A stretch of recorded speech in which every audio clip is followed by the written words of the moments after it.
C'était une nuit comme les autres, du moins je le croyais. La maison était silencieuse, à l'exception des craquements occasionnels du vieux plancher sous mes pas. Minuit était passé, et ma femme Anna n'était toujours pas rentrée. Mon instinct me disait que quelque chose clochait, même si je refusais d'y croire. Elle avait évoqué un dîner de travail plus tôt, le prenant pour une simple routine, mais quelque chose dans son ton semblait distant, répété. J'ai jeté un nouveau coup d'œil à mon téléphone. Aucun message, aucun appel. Le malaise me rongeait, chaque seconde qui passait nourrissait mon estomac. L'horloge murale tic-tac avec une précision exaspérante, tandis que j'étais assis dans le salon faiblement éclairé, à attendre. Puis, vers 2 heures du matin, j'entendis le bruit caractéristique de sa voiture qui s'engageait dans l'allée. Mon cœur battait fort.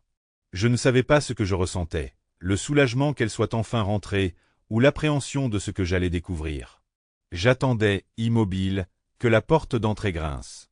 Elle entra, ses talons claquant doucement sur le parquet. Sa silhouette se dessinait dans la faible lumière lunaire qui filtrait à travers les fenêtres. Elle tâtonnait avec son manteau, ses mouvements étaient saccadés et instables. C'est alors que j'ai allumé la lumière. Anna s'est figée, les yeux écarquillés de stupeur, comme si elle avait vu un fantôme. Son calme habituel était en ruine. Elle recula d'un pas, le visage pâle, les lèvres légèrement entr'ouvertes, comme si elle cherchait des mots qui ne lui venaient pas. « Tard dans la nuit ?» dis-je d'une voix calme, presque étrange. Je me suis adossé au dossier du fauteuil, un verre de scotch à la main. Mes yeux la fixèrent, refusant de détourner le regard. Elle déglutit difficilement, sa gorge se serrant comme du papier de verre. Je vous l'avais dit, c'était un dîner de travail. Il était tard. Sa voix tremblait à peine, mais je l'ai entendue. J'ai tout saisi. C'est comme ça que tu appelles ça ? Demandai-je en haussant un sourcil. Je bus une lente gorgée de mon verre, laissant le silence s'éterniser. C'est drôle, les dîners de travail ne laissent généralement pas de traces de rouge à lèvres sur le col d'un homme. Le visage d'Anna se vida de ses couleurs. Instinctivement, elle toucha son cou, effleurant son rouge à lèvres rouges.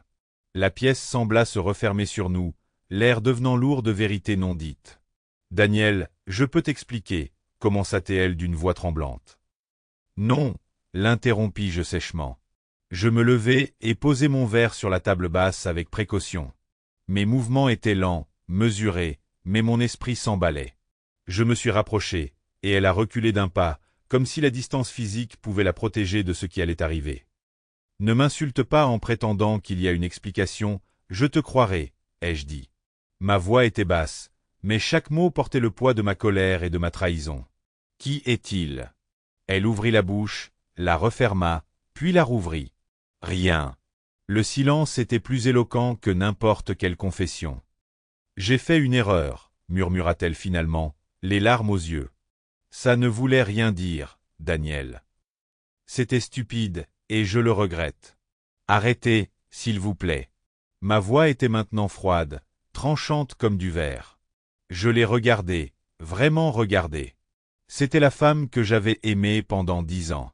La femme avec qui j'avais construit ma vie, partagé mes rêves. Et maintenant, elle était une étrangère chez moi.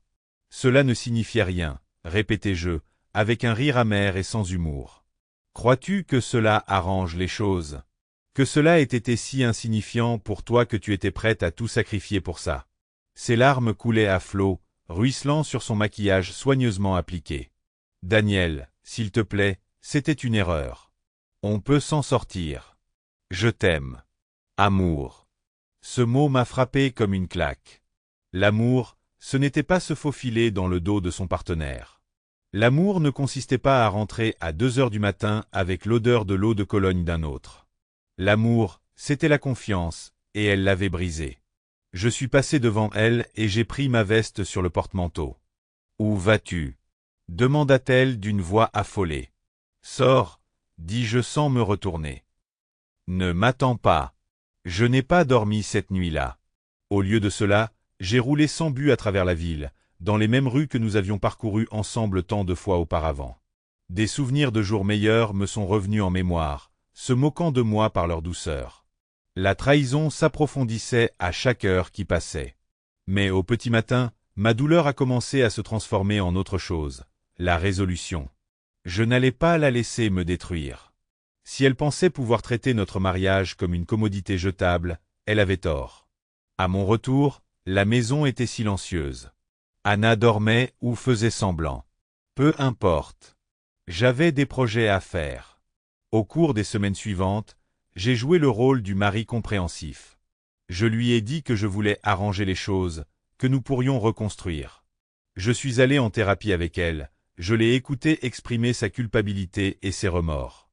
J'ai hoché la tête, je l'ai rassurée, je l'ai même serrée dans mes bras pendant qu'elle pleurait. Pendant ce temps, je préparais le terrain pour ma vengeance. D'abord, j'ai rassemblé des preuves. SMS, email, photos. Tout ce que j'ai pu trouver. Anna avait été négligente, pensant que je ne regarderais pas de trop près. Elle m'avait sous-estimé.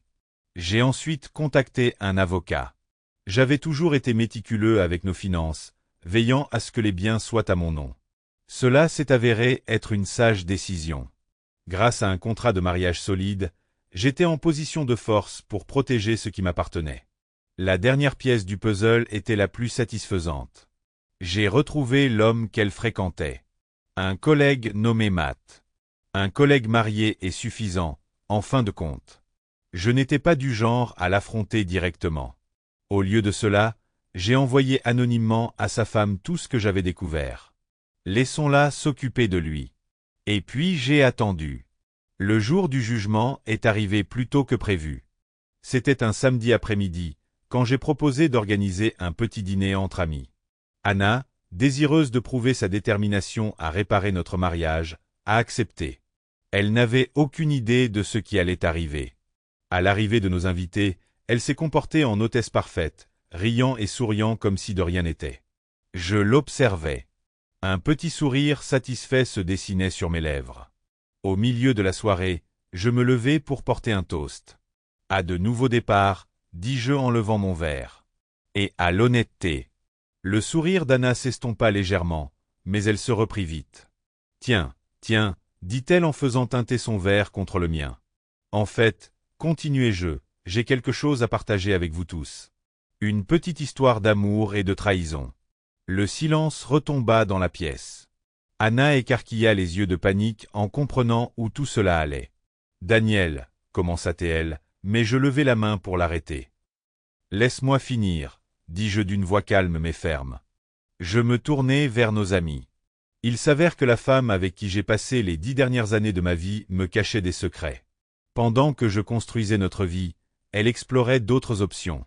Des exclamations de surprise emplirent la pièce. Anna semblait vouloir disparaître. Mais ne t'inquiète pas, dis-je en me retournant vers elle. J'ai tout réglé. Les papiers du divorce sont prêts. Les biens sont en sécurité. Et ton petit secret n'en est plus un. Oh, et Matt t'envoie ses salutations. Ou peut-être pas. Il doit maintenant gérer ses propres conséquences. Le visage d'Anna se décomposa sous le poids de mes mots. Des larmes coulaient sur ses joues, mais je n'éprouvais aucune compassion. Elle avait fait ses choix, et maintenant elle en subissait les conséquences. La fête prit fin brusquement, les invités quittèrent la pièce dans un silence stupéfait. Anna a essayé de me supplier, mais j'avais fini par l'écouter. Lorsqu'elle a finalement fait ses valises et est partie, la maison était étrangement paisible. Ce n'était pas la fin que j'avais imaginée pour notre mariage, mais c'était celle qu'elle avait choisie. Et tandis que j'étais assis seul dans le calme de mon salon, j'ai réalisé quelque chose d'important. J'étais libre. Libre de reconstruire, de prendre un nouveau départ, de trouver quelqu'un qui valorisait la loyauté et l'honnêteté autant que moi. Et cette fois, je ne me contenterai de rien de moins.